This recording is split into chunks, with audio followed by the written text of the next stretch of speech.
천국 백성에게 맡기신 일이라는 말씀으로 함께 은혜를 나누겠습니다. 예수님은 우리에게 하나님의 나라와 하나님의 나라의 백성으로 회복시키기 위해 오셨습니다. 예수님이 이 땅에 오신 이유가 뭐냐? 돌아가자라는 거죠. 사실은 돌아가자. 그래서 제일 처음에 하는 것이 회개잖아요. 회개라는 것이 돌아가는 거잖아요. 잃었던 모든 것을 되찾아 주시고 또 우리의 삶에 우리 하나님이 원래 의도하셨던 그 의도를 우리의 삶 가운데서 나타내고 되찾게 하시려고 예수님께서 이 땅에 오신 것이죠. 인간의 죄로 말미암아 모든 것을 잃었던 우리는 예수 그리스도로 말미암아 모든 것이 회복되어지게 되는 것입니다. 우리가 창세기 3장에서 잃어버린 모든 것들을 가만히 생각해 보면 공간적으로는 우리는 에덴을 잃었고 그 다음에 관계에 있어서는 서로가 서로를 믿는 믿음의 신뢰성을 잃어버렸고 그리고 우리를 둘러보면 환경을 지배하던 사람이 환경의 지배를 받는 사람이 되었고 풍족했던 사람이 가난한 사람이 되었고 강건한 사람이 병들어 죽는 인생으로 끝나게 되는 것이죠. 영생을 누리도록 하나님께서 영생의 나무를 심으신 그 에덴에서 쫓겨나 죽음의 공포와 두려움 가운데 서 있는 그와 같은 인생이 된 것을 우리가 보는 것이죠. 그리고 예수님께서 이 땅에 오셔서 다시금 우리를 이끌고 예수님께서 우리에게 말씀하셨잖아요. 나를 따라오라고. 예수님을 따라 원래 하나님께서 예정하셨고 원래 하나님께서 우리를 예비하셨던 그곳에 이르게 하시기 위해서 예수님께서 우리에게 오셨습니다. 그리고 그 장소를 마태복음은 뭐라고 얘기하냐? 천국이다 이렇게 얘기하고 있습니다. 그것을 하나님의 나라다라고 얘기하고 있는 것이죠. 그래서 우리가 궁극적으로 돌아가야 하고 궁극적으로 우리가 살아야 하는 곳이 어디냐? 바로 하나님의 나라고 천국이다라고 마태가 우리에게 얘기하는 것이죠. 그리고 그곳에 살기 위해서 우리가 어떠한 사람이 되어야 되느냐 또는 우리가 어떠한 상태여야 되는가를 말해주는 것이 마태복음인 것이죠. 그리고 그것을 우리에게 주시기 위해 오신 분이 어떤 분인지를 보여주는 것이 마태복음이죠. 가장 중요한 것은 그것이죠. 우리를 이끌고 가는 분이 우리의 지도자가 어떤 분이냐? 그래서 마태복음 1장에서 28장까지 예수님의 이야기가 쭉 전개됩니다. 예수님의 이야기가 쭉 전개되면서 예수님께서 하시는 말씀이 뭐냐면 너 나를 따라오려면 이런 상태여야 된다. 이런 마음을 가져야 된다. 이런 감정을 가져야 된다. 이런 생각을 가져야 된다.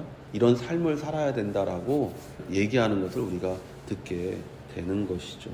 우리가 예수를 믿을 때 우리는 이미 하나님의 백성이요 또 하나님의 자녀로서의 삶을 삽니다. 그래서 요한복음 1장이 그를 믿는 자에겐 하나님의 자녀가 되는 이 권세를 주셨다라고 얘기하는 것을 우리가 읽게 되는 것이죠. 그 삶이 사는 곳이 세상 사람과 똑같은 장소에서 살고 있는 것 같지만 그러나 우리는 그들과 다른 특별한 땅에서 살고 있는 거예요. 우리가 지금 육체를 입고 있기 때문에 육체를 벗지 않는 한 우리는 이 땅에서 세상 사람과 똑같은 공간을 차지하고 똑같은 시간을 살고 있는 것 같지만 그러나 예수 믿는 자의 자녀의 삶은 그 사람들과는 다른 장소, 다른 시간을 살고 있는 것을 우리가 분명하게 알아야 된다는 것이죠. 고린도서 1장 13절에 그분께서 우리를 어둠의 권세에서 건져내사 자신의 사랑하는 아들의 왕국으로 옮기셨으니 세상 사람들은 어둠 가운데 살고 있어요. 어둠 가운데 살고 있다는 말은 뭐냐면 자신이 가야 되는 길을 알지 못한다는 것이죠. 그러나 우리는 사랑의 아들의 나라, 광명의 자녀로서 살고 있다는 것이죠. 사람들이 우리를 보면서 길을 찾아야 돼요. 왜냐하면 우리가 광명이기 때문에. 빛이라는 건 뭡니까? 다른 사람을 비추기 위해서 있는 것이에요. 그래서 예수님께서 우리를 향해서 말씀하실 때 너희는 세상의 빛이다. 즉 너희가 걸어가는 길을 세상 사람들이 보면서 그 길을 따라오도록 해야 된다는 것이죠. 근데 우리가 세상 사람과 똑같은 생각과 똑같은 감정을 가지고 있으면 세상 사람들은 우리를 따라오질 않아요. 우리는 천국을 사는 사람이에요. 우리 스스로가 빛이에요.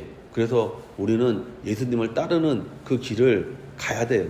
그럴 때 세상 사람들이 우리를 보면서 저기에 길이 있다 라고 소리치며 우리를 따라오도록 만들어야 돼요. 우리가 세상 사람과 다른 몇 가지를 얘기하자면 첫째, 우리 안에 완전한 자존감이 있는 것이죠. 나는 하나님이 사랑하는 사람이다. 나는 하나님이 기뻐하시는 사람이다 라는 확고한 신념을 가지고 있는 것이죠. 믿음을 가지고 있는 것이죠. 둘째는 생각이 그 사람들과 달라야죠.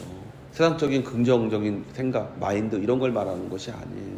머리의 생각의 가장 기준이 하나님의 말씀인 것이죠.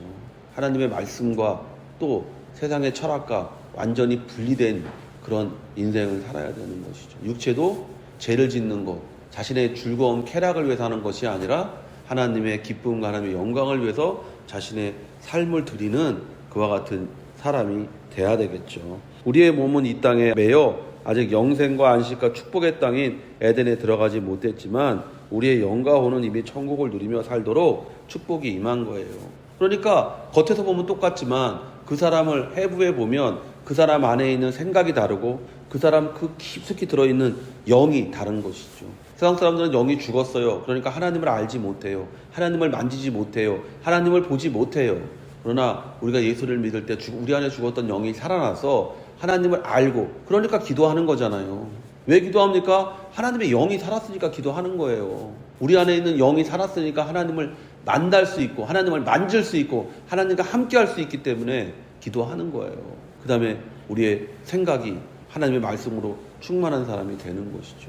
그러니까 이 땅에서 천국을 살 수 있는 사람이 되는 것이고 이 땅에서 천국을 사는 사람으로서의 삶을 사는 것이죠. 그럴 때 우리가 빛나는 거예요. 모세가 하나님을 만나고 왔을 때 얼굴에 빛이 나서 사람들이 볼 때 그 앞에서 두려워서 모세가 어쩔 수 없이 그 얼굴을 수건으로 가렸다고 얘기하잖아요. 우리 안에서 그 빛이 나야 되는 거예요.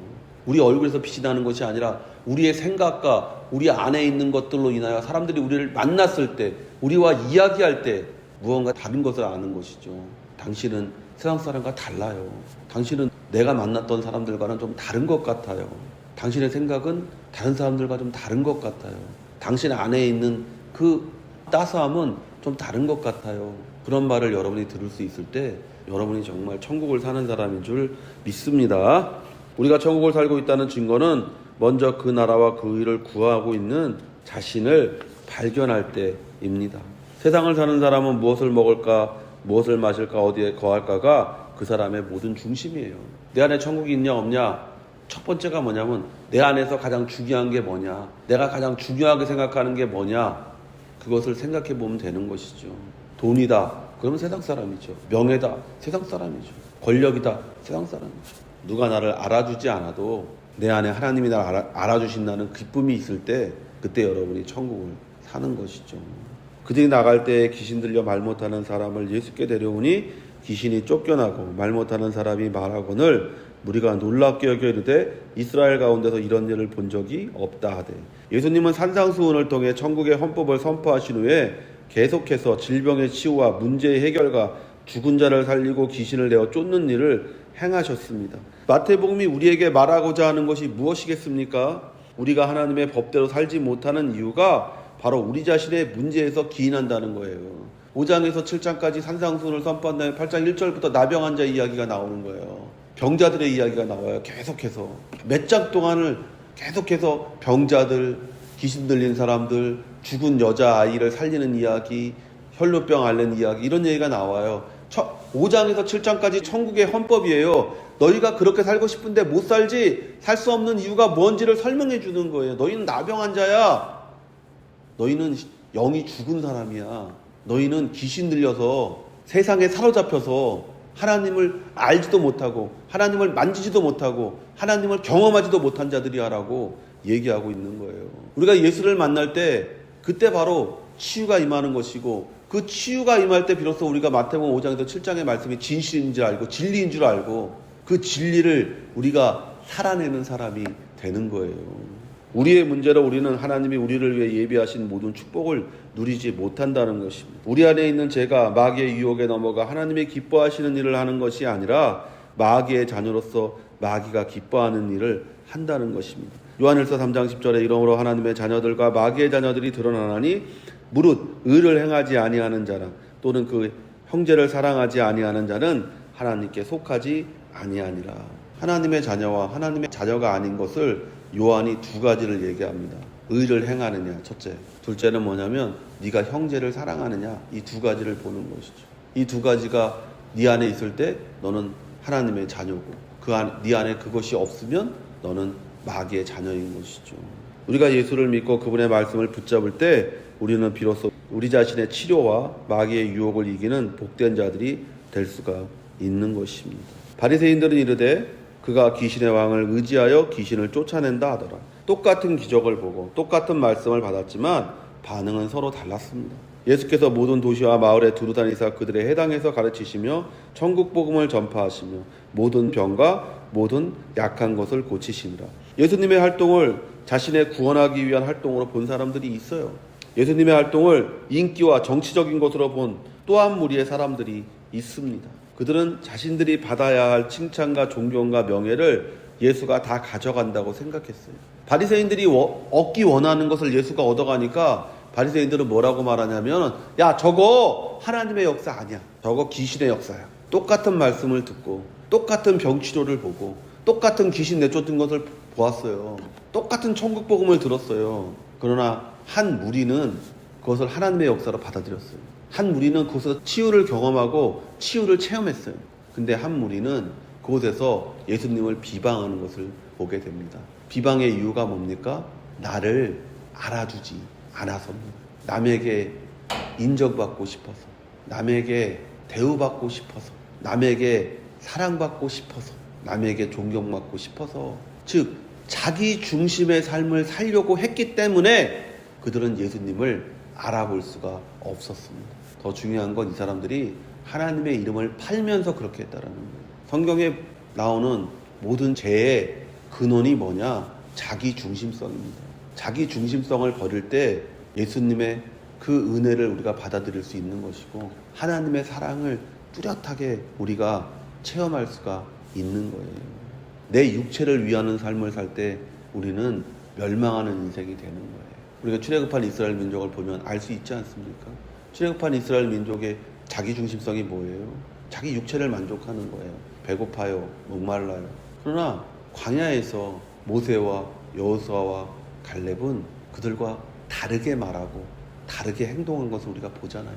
그래서 결국 가나안에 이른 사람, 결국 하나님이 예비하신 곳에 이른 사람이 어떤 사람인지를 우리가 성경을 통해 똑똑히 보게 되잖아요. 우리 인생도 똑같습니다. 우리가 예수님의 사역을 바라볼 때 나를 만족시키는 것이 축복이라고 생각할 때 여러분 그것은 곧 원망과 불평으로 이어지게 됩니다. 왜냐하면 자신을 만족시킬 수 있는 건 아무것도 없어요. 우리의 욕망을 채울 수 있는 것은 아무것도 없어요.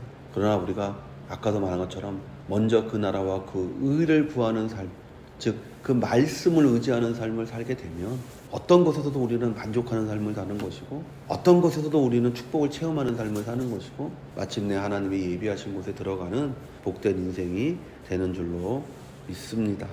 요한일서 2장 22절에 거짓말하는 자가 누구냐? 예수께서 그리스도이심을 부인하는 자가 아니냐? 아버지와 아들을 부인하는 그가 적그리스도니.